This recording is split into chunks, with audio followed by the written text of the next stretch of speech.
How to fix Roblox not launching. So all you have to do first is to go here to your App Store or your Play Store depending on what device you have, and make sure to search for Roblox here.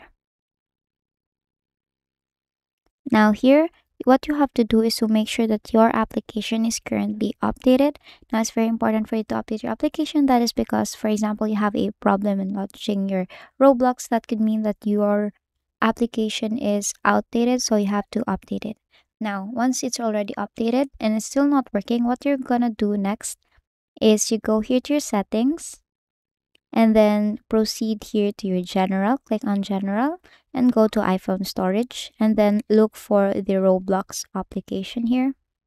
Tap on this and make sure to offload the application and confirm to offload the application and basically reinstall the application.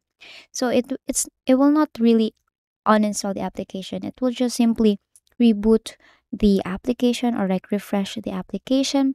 And basically, if it still doesn't work that way, then the last option that you have is to go here to your settings again.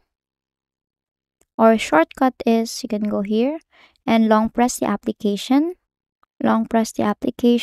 and then tap on remove app, and then tap on delete app here to permanently delete it, and then re-download or reinstall it again through your App Store or your Play Store.